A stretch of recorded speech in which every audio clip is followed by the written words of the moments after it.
오늘도 함께 나와 예배드리며 하나님 앞에 겸손함으로 나아가는 우리 전화산교회 모든 가족들을 환영하고 축복합니다. 우리가 옛날 일을 추억할 때에 어떻게 추억하곤 하나요? 흔히 말하는 추억 보정이라고 하죠. 제가 월요일 날에 청년들과 잠깐 식사도 나누고 차를 마시는 시간이 있었는데, 그때 한 청년이 자신이 갔다 왔던 선교에 대해서 이야기를 하더라고요. 거기서 준비하는 동안에 힘들었던 일, 또 오지에 가서 있었던 힘들었던 일, 어려웠던 일, 친구들 사이에 있었던 일들에 대해서 참 다양하게 나눠주더라고요. 근데 그 마지막 말이 무엇이었냐면 이 말이었습니다. 그 당시에는 정말 힘들었지만 지나고 보니 재미있었습니다 라는 말이었어요. 우리 각자에게도 이런 지나고 보면 그래도 행복했다고, 지나고 보니 그래도 즐거웠다고 고백할 수 있는 순간들이 우리 성도님들께도 있을 겁니다. 예전에 제가 학생일 때, 대학생일 때에 여름이 그렇게 힘들었습니다. 여름만 되면은 외부 사역도 여러 곳에 가서 섬겼고요. 교회 수련회도 여러 부서에 가서 섬겼고요. 이곳저곳 섬기다 보면은 방학이 그냥 수련회 하다가 끝나더라고요. 그때 캘린더를 보면은, 달력을 보면은 수련회 일정으로 덕지덕지 붙어 있고, 물론 교회와 교역자의 허락을 받고 갔었지만, 그렇게 수련회를 정신없이 준비하다 보면은 이제 하루하루가 지칠 때가 있습니다. 지치고 힘들 때가 있어요. 어떻게 항상 뜨겁고 항상 열정만 넘치겠습니까? 부족한 사람이기에 기분에 따라 또 준비하고 있는 일정에 따라서 마음이 흔들릴 때도 있었습니다. 그렇게 한창 흔들릴 때면은 이제 달력을 펼치고 앞으로 남은 일정을 바라보면서 이때까지 뭘 준비를 해야 되는데, 이때까지 뭘 준비를 해야 되는데, 그러면서 막 머리카락을 뽑았던 그런 기억이 있습니다. 하지만 그때도 그러더라고요. 그렇게 여름 방학 2달간이 순식간에, 정말 눈 깜짝할 사이에 지나가게 되고, 다 마치고 나서, 모든 수련회 사역을 다 마치고 나서 제 입술에서 나오던 고백은 그거였습니다. 이 모든 것들은 하나님이 하셨구나. 항상 그 고백이 입에 맴돌았던 것 같아요. 이처럼 우리가 겪었던 일들은 기쁜 일이든지 슬픈 일이든지 추억이 되고는 합니다. 그러니 우리의 인생에 이 또한 지나가리라와 같은 말들이 위로가 되는 것 아니겠습니까? 오늘 우리가 함께 내일을 향한 기대라는 제목으로 우리가 품고 있는 기대에 대해서 나눠보고자 합니다. 먼저는 이스라엘 백성들의 기대에 대해 나누고 그들의 현실에 대해서 나눈 후에 지금 우리가 자주 품는 잘못된 기대와 우리가 진정으로 품어야 할 기대에 대해서 나눠보고자 합니다. 이런 말씀들을 나누는 그 가운데에 하나님의 은혜가 가득하기를 간절히 소망하고 또 소망합니다. 먼저 우리가 알아야 할 것은 이사야가 어느 시대의 사람인가에 대해서 알아야 합니다. 이사야가 살았던 시대는 어떤 시대냐면요, 그 시대는 북방의 아시리아라는 제국이 강력했던 시대입니다. 근동지방에서 감히 대적할 세력이 없을 정도로 독보적인 영향력을 끼치던 시대였어요. 그래도 고대 근동에서 힘께나 쓰던 나라들이라고 생각을 해보면은 바벨론이 있을 거고요, 이집트도 있을 건데, 그 바벨론도 이집트도 시리아도 아무것도 이 아시리아라는 그 나라에는 아무런 저항도 하지 못하고 패배하였습니다. 그렇다면은 그 지역에 살아가고 있던 유다와 이스라엘은 어땠을까요? 유다와 이스라엘, 그들도 역시 여러 번의 침략과 약탈을 경험했습니다. 점점 나라가 축소하고 있는, 영향력이 줄어들고 있는 시대가 바로 이사야가 살아가던 시대입니다. 곳곳에서 전쟁이 있었고요, 곳곳에서 약탈이 있었고요, 여러 나라들이 멸망하던 시대였습니다. 유다의 우시야, 요담, 아하스, 히스기야의 시대 때 이사야는 하나님의 환상을 보고 예언을 했는데, 예언의 때는 저 멀리 이사야가 살아가고 있는 그 시대로부터 저 멀리 페르시아의 시대까지 예언을 하고 있습니다. 놀라운 일이 아닐 수 없죠. 하지만 이 부분에 대해서 우리가 확실하게 짚고 넘어가야 하는데, 하나님은 이 모든 것을 알고 계시기에 이사야의 시대 이후에 100년도 더 넘어야 등장할 그 나라를 향해 예언할 수 있는 것인 줄 믿습니다. 그런 하나님의 말씀은 이사야가 바벨론이나 페르시아에 대해서 예언하는 것이 결코 이상한 일이 아님을, 그런 하나님의 말씀으로 인해 예언하는 것이기에 이상한 일이 아님을 우리는 기억을 해야 합니다. 특별히 오늘 본문 말씀을 보면요, 바벨론에 잡혀가 있는 사람들을 향해 말하는 것처럼 보입니다. 오늘 43장 1절 말씀은 이렇게 시작을 합니다. 이사야 43장 1절 말씀입니다. 제가 읽겠습니다. 야곱아, 너를 창조하신 여호와께서 지금 말씀하시느니라. 이스라엘아, 너를 지으신 이가 말씀하시느니라. 너는 두려워하지 말라. 내가 너를 구속하였고 내가 너를 지명하여 불렀나니 너는 내 것이라. 아멘. 하나님은 이사야를 통해서 이스라엘을 향해 창조주이신 하나님이 그들을 구원할 것이다 라고 메시지를 선포합니다. 이런 예언 가운데 이스라엘 백성들은 무엇을 꿈꿨을까요? 어떤 꿈을 꾸고 있었을까요? 그들은 현재 상황에서 벗어나는 것을 꿈꿨을 것입니다. 해방하고 억압에서 자유를 얻고 어쩌면 화려한 부와 막강한 권력을 휘두르는 그런 세상, 내가 세상을 지배하는 그런 꿈을 꾸고 있었을지도 모르겠습니다. 우리가 살아가며 이런 꿈과 기대를 품고 살아갈 때가 참 많습니다. 우리 역시도 이렇게 기대하고 품고 살아가고 있을 때가 참 많아요. 우리는 이런 기대를 합니다. 이런 논리 구조 가운데에서요. 하나님은 이 세상을 창조하셨다. 그 하나님이 나의 구원자이시다. 하나님께서 나를 사랑하신다. 그렇기에 하나님은 나에게 모든 것을 주신다. 부와 명예, 좋은 직장, 취업, 좋은 대학, 좋은 성적, 그 모든 것을 다 주신다고 우리는 생각하고 언젠가 주실 그것들을 기대하며 살아갈 때가 참 많습니다. 예를 들어 이런 것이죠. 최근에 한 학생과 연락을 주고받은 때가 있었는데요. 그 친구가 이렇게 말을 하더라고요. 강도사님, 이번에 시험 공부를 많이 못했는데 시험 잘 볼 수 있게 기도해 주세요. 당연한 소망이고 당연한 소원이죠. 얼마나 시험 잘 보고 싶겠습니까? 얼마나 시험을 잘 보고 싶겠어요? 얼마나 성적을 잘 받고 싶겠어요? 그런데 우리가 기억해야 될 게 있다면은 성적을 잘 받고 못 받고는 하나님 앞에 내가 잘 서 있는가의 기준이 되지 못한다라는 것입니다. 좋은 직장을 가고 못 가고는 내가 살아가는 이 순간 가운데에는 유익이 될 수 있겠지만 하나님 앞에서는 유익이 되지 못한다라는 것을 우리가 기억을 해야 해요. 하나님께서 내가 영어 공부 하나도 안 하고 100점 받는 것으로 영광을 받으시겠습니까? 하나님이 내가 하나님께 100만 원 드리고 500만 원 드리고 1000만 원 드리는 것으로 영광을 받으시겠습니까? 그것이 아님을 우리는 기억해야 합니다. 만약에 100점을 맞았다면은, 그리고 세상에서 큰 성공을 거뒀다면은, 그것은 우리가 그것을 주신 하나님께 감사해야 할 일입니다. 그것을 가지고 하나님 앞에서 떵떵거리며 나아갈 수 있는 일이 아니라는 것이죠.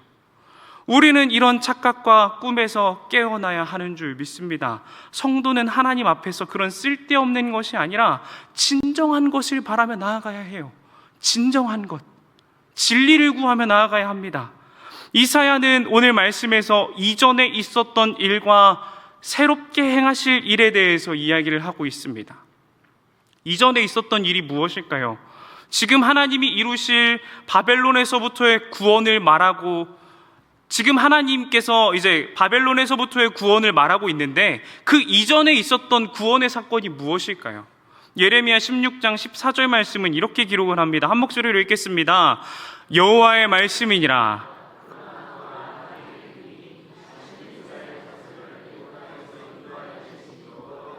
살아계심을 두고 맹세하지 아니하고. 아멘. 예레미야 16장 말씀을 보면은 애굽 땅에서 인도하여 내신 여호와께서 살아계심을 두고 맹세하지 아니한다라고 기록을 합니다. 예전 일이 무엇이냐면은 이스라엘 백성들이 출애굽하는 그 일입니다. 애굽에서부터 하나님께서 이스라엘 백성들을 건져내셨던 일. 이제 그것 말고 다른 구원의 역사를 보여주신다는 것이죠. 앞에서 나눴듯 우리는 옛날 일은 보정이 됩니다. 힘들고 어려웠던 시절도 지나고 나면은 즐거워져요. 행복해 보이고 즐거워 보이게 보정이 됩니다. 그러다 보면은 어떻게 되냐면요, 옛날의 기억에 갇혀서 살아갈 때가 있어요. 옛날에 나는 이렇게 했는데 왜 요즘 애들은 이런 걸 못하지? 나 때는 이런 것도 했고 저런 것도 했는데 왜 요즘엔 이런 걸 못할까? 이런 말들을 하게 되는 때가 있습니다. 과거에 갇히면, 과거에 묶이면 앞으로 나아가지 못하는 것이죠. 성도는 앞으로 나아가야만 하는 사람들입니다. 성도는 하나님께로 한 발짝 한 발짝 나아가야만 합니다. 과거에 있었던 그 은혜에 머무르는 것이 아니라 그 은혜에 중독되어서 앞으로 나아가지 않고 성장하지 않고 섬기려 하지 않는 것은 하나님의 뜻을 잘못 이해하는 것이고 진정으로 순종하지 못하는 것입니다. 성도는 언제나 새로워질 줄 알아야 합니다. 그렇기에 성도는 항상 겸손합니다. 성도는 언제나 하나님을 새로 경험하게 되고요, 새로 만나기에, 그리고 사랑하기에 매일 만나는 하나님을 통해 옛날 일보다 앞으로 있을 그 사랑의 하나님을 더욱 기대하게 되는 것이죠. 그 사랑을 알기에 매일매일 겸손해집니다. 나를 위해 죽으신 그 하나님의 사랑을 알기에 성도는 계속 겸손해지는 거예요. 내가 뭐라고 하나님께서 나를 위해 죽으셨을까? 내가 뭐라고 그 십자가에서 하나님께서 죽으셨을까? 그 은혜를 매일매일 알기에, 또 깨닫게 되기에, 새롭게 느끼기에 우리는 겸손히 살아가는 존재가 되는 것입니다. 과거를 통해, 과거에 경험했던 그 사랑을 통해 내일에 주실 은혜를 기대하며 나아가는 존재가 바로 성도인 줄 믿습니다. 그렇게 나아가는 우리 수원화산교회 성도님들 되시기를 간절히 소망합니다. 지금 이스라엘 백성들의 상황은요, 앞에서 나눴듯이 많이 어렵습니다. 난장판이에요.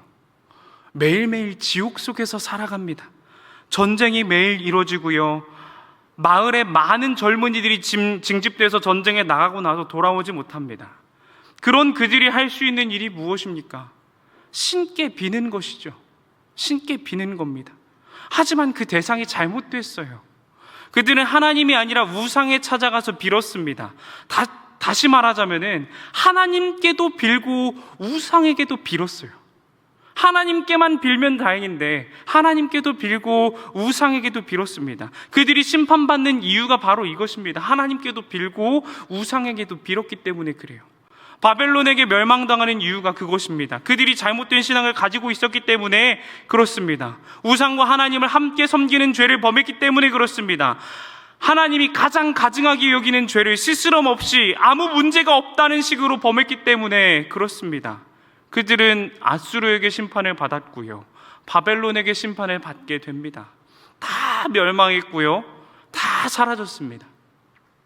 들짐승들이 거룩한 성 예루살렘에 돌아다녔고요, 승냥이와 이리떼가 그 성을 넘나들었습니다. 아무것도 남지 않았고 고통만이 남았으며 무엇도 하나님 앞에 찾을 게 없는 그런 상황 가운데 있었습니다. 그런 그들에게 하나님은 한 가지 마음을 품게 하십니다. 기대하게 하시는 거예요. 43장 19절 말씀을 다시 한번 읽어보도록 하겠습니다. 43장 19절 말씀입니다. 함께 읽겠습니다. 보라, 내가 새 일을 행하리니 이제 나타낼 것이라 너희가 그것을 알지 못하겠느냐? 반드시 내가 광야의 길을, 사막의 강을 내리니. 아멘. 하나님께서 이스라엘 백성들에게 마음을 부어주셨는데 그 마음이 무엇이었냐면 역전시키는 마음입니다. 이스라엘이 품고 있는 기대는 역전이에요. 하나님이 일하실 새 일, 출애굽과는 비교도 안 되는 역전, 광야에서 길을 내시고 메마른 사막 가운데 강을 내시는 사람은 이해할 수 없는 놀라운 역사가 이스라엘 마음 가운데 품게 된다는 것이죠. 이스라엘 백성들의 마음 가운데요.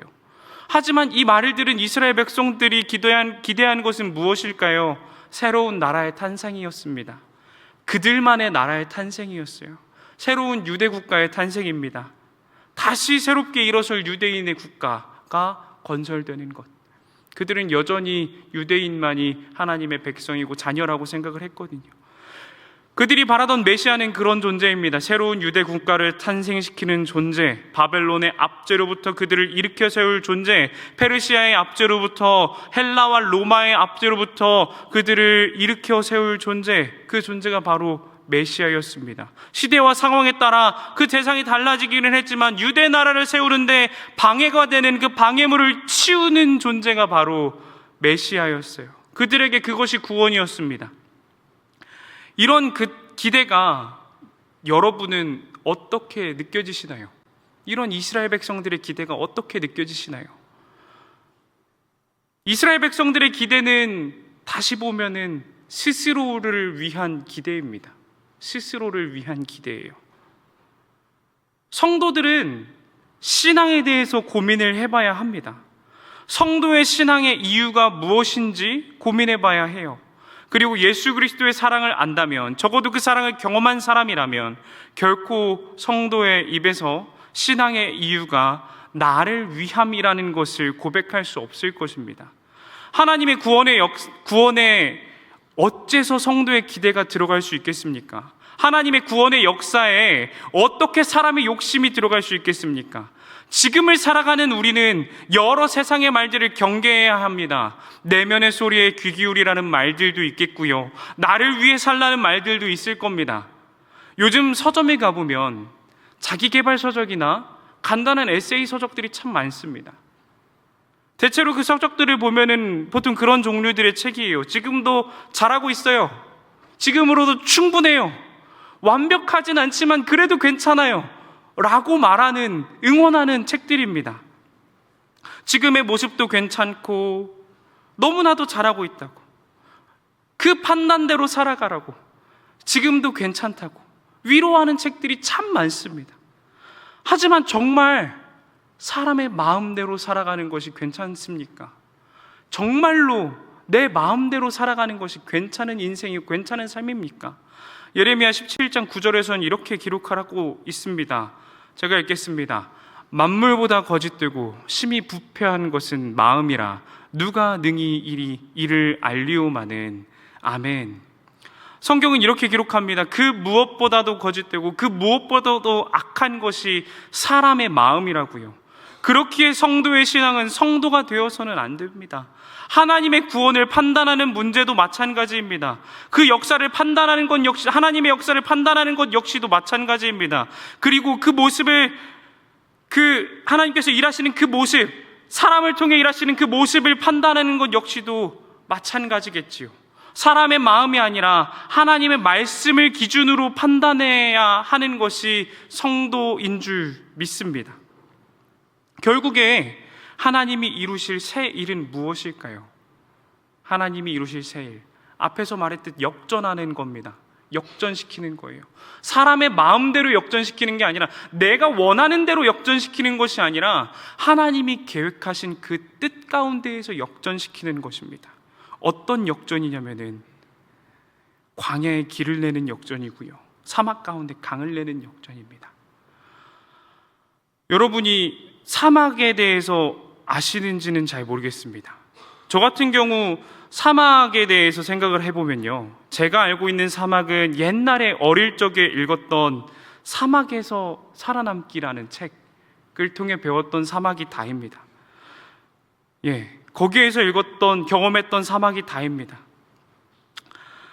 그런데 만약에 우리가 사막 모래 꼭대기에 서 있다고 한번 생각을 해봅시다.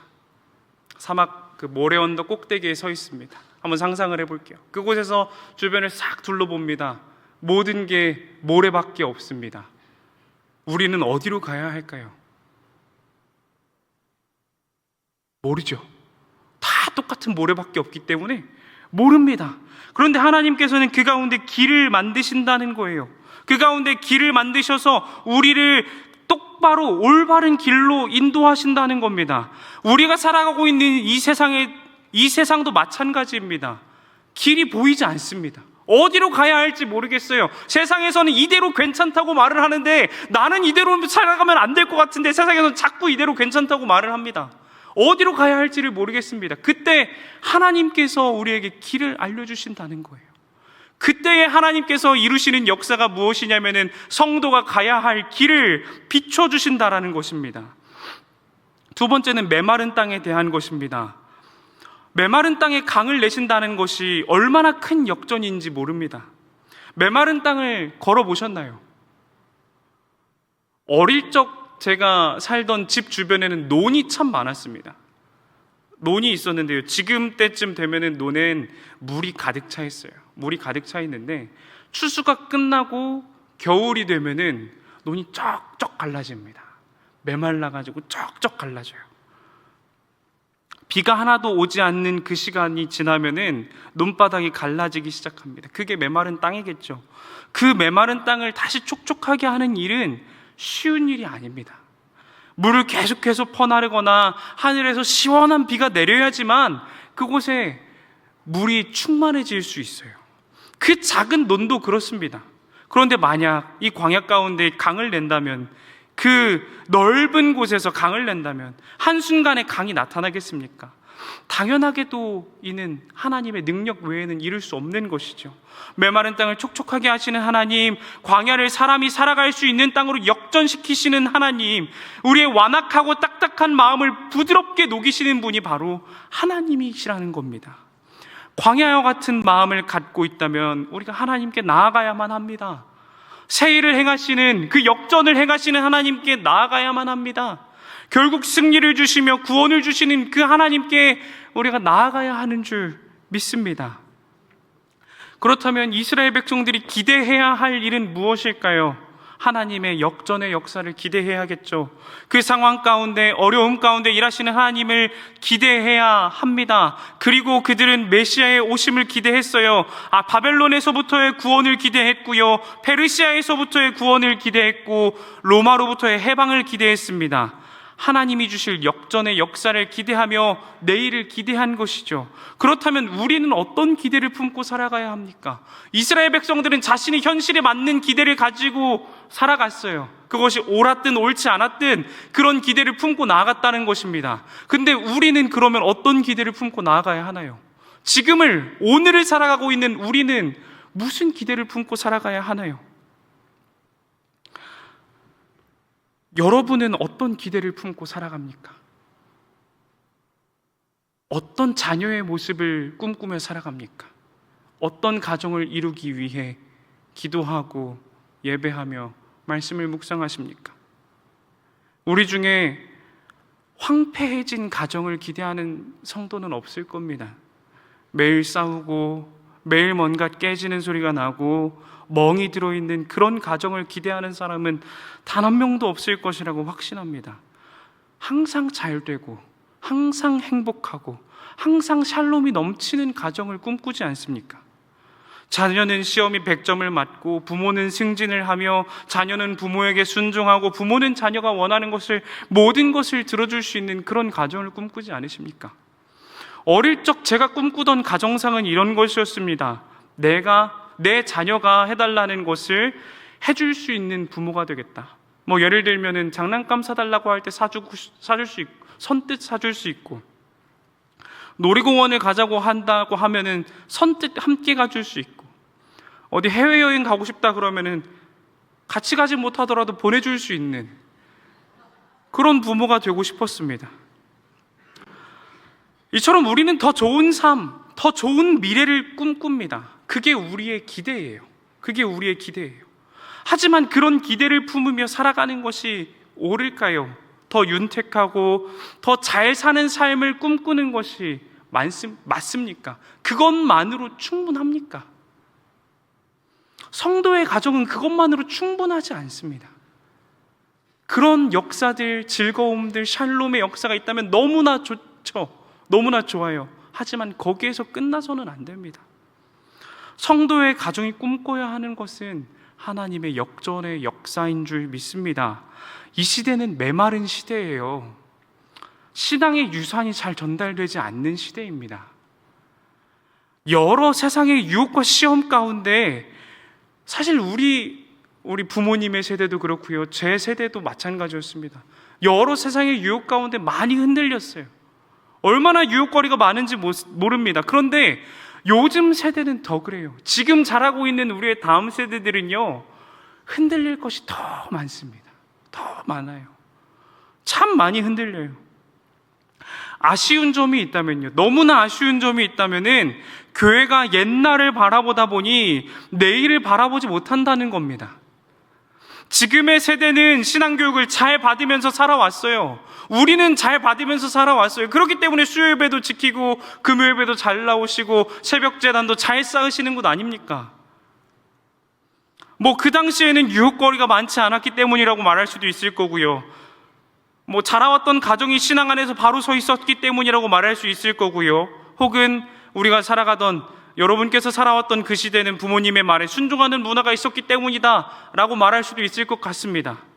하지만 오늘 우리가 내일을 바라보기를 원합니다. 지금 수원 지역에, 우리 교회는 괜찮을지 모르겠습니다. 하지만 대한민국 청소년들 가운데에 하나님을 믿는 그 신앙을 가진 비율이 흔히 3%라고 합니다. 참 적죠. 근데 이 조사가 2016년도 때 조사예요. 코로나 전 조사입니다. 지금은 더 심각하다는 거죠. 어쩌면 우리는 이스라엘보다 더 큰 위기 앞에 살아가고 있는지도 모르겠습니다. 그들의 눈에는 위기가 보였거든요. 그래서 기도할 제목이 확실하게 보였어요. 하나님, 저 바벨론 놈들 때려 부셔주세요 라는 그 기도 제목이 확실하게 있었습니다. 그런데 우리에게는 보이지 않는 위기가 있습니다. 보이지가 않아요. 느껴지지가 않습니다. 주일학교가 무너지면요, 다음 세대가 무너지면 교회는 무너집니다. 흔히 그런 말을 하죠. 하나님의 교회가 어떻게 무너지겠습니까? 하나님의 교회는 망하지 않습니다 라고 말을 합니다. 많이들 그런 말을 해요. 그런데 한번 우리가 현실을 돌아볼게요. 우리 주변을 한번 돌아봅시다. 무너지는 교회들 수두룩 빽빽입니다. 문 닫는 교회들 수두룩 빽빽이에요. 위기감을 갖지 못하고 이전의 일만 기억하면서 하나님의 일을 새롭게 못한 그때가, 기대하지 못하는 그때에 교회가 무너집니다. 교회가 무너져요. 하나님의 교회는 무너지지 않죠. 하지만 세워져 있는 이 교회는 무너질 수 있습니다. 지금 세대가 제대로 못하면요, 우리 다음 세대 무너지고요, 우리 교회 무너집니다. 그렇기에 우리가 해야 할 일이 하나 있어요. 꼭 해야 할 일이 하나 있습니다. 우리가 정말 간절히 해야 할 일이 하나가 있어요. 다음 세대에 관심을 갖는 겁니다. 내 자녀가 다음 교육부서 가운데 없어도 관심을 갖는 거예요. 내 손자가 없어도, 내 손녀가 없어도 관심을 가져야 합니다. 하나님께서 이루실 그 새 일에 대해서 우리가 관심을 가져야 합니다. 내 세대가, 우리 세대가 이 수원화산교회의 마지막 세대라면 그것이 얼마나 마음 아프고 마음이 찢기는 일이겠습니까? 사랑하는 수원화산교회 성도 여러분, 교회는 신앙의 내일을 위해, 우리 수원화산교회는 신앙의 내일을 위해 내일 기도회를 준비하고 있습니다. 이 내일이 무너지면요, 우리의 신앙의 내일들이 무너지면 우리에겐 미래가 없습니다. 수원화산교회에는 미래가 없어요. 그러니 아이들을 위해 기도해 주시기 바랍니다. 먼저 아는 척 해주시고요, 먼저 반갑게 맞아주시고요, 모르는 아이더라도 상관없어요. 모르는 사람이라도 상관없습니다. 먼저 인사해 애들은 먼저 인사할 줄 모르거든요. 애들은 정말로 먼저 인사할 줄을 모르고, 저에게도 먼저 인사를 안 합니다. 먼저 가서 아는 척 해주시고 관심을 가져주시기 바랍니다. 그 말을 안 들을 것처럼 생긴 그 친구가 제가 되는 거거든요. 그 정말 말을 더럽게 안 들을 것처럼 생긴 그 친구가 하나님 일을 하는 거거든요. 그 말을 정말 안 듣는 그 친구가 나중에 자라서 수요예배 나오고 금요예배 나오고 예찬팀으로 봉사하고 차량팀으로 봉사하는 거거든요. 우리가 그 친구들을 위해서 계속해서 기도해 주시기 바랍니다. 그 친구들을 환영해 주시고 아껴 주시기 바랍니다. 그 친구가 우리의 내일이고 미래입니다. 아마 이번 주 중에 2층 로비에 우리 다음 세대 내일들의 기도 제목들이 걸려 있을 겁니다. 이번 주 중에 아마 다 완료가 될 텐데요, 그 기도 제목을 보시고 함께 기도해 주시기 바랍니다. 아이들도 기도 제목이 없는 것 같지만, 정말 아무 생각 없이 사는 것 같지만 그 친구들에게도 기도 제목이 있어요. 기도하고 싶은 게 있고요, 하나님을 만나고 싶은 마음들이 있습니다. 함께 기도해 주시기 바랍니다. 동역해 주시기 바랍니다. 사막의 길을 만드시고 광야의 강을 내시는 하나님께서 신앙의 오늘인 우리를 통해 내일 이뤄질 역사를 기대하게 하시고 우리 교회의 미래, 그 내일을 위해 기도하게 하시는 줄 믿습니다. 그 하나님이 우리 아이들의 마음을 만져주시고 길을 내시고 강을 내시는 줄 믿습니다. 그런 믿음을 품고 우리가 함께 합력하여서 하나님의 일을 동역하며 나아가는 귀한 교회가 되기를 간절히 소망하고 또 소망합니다.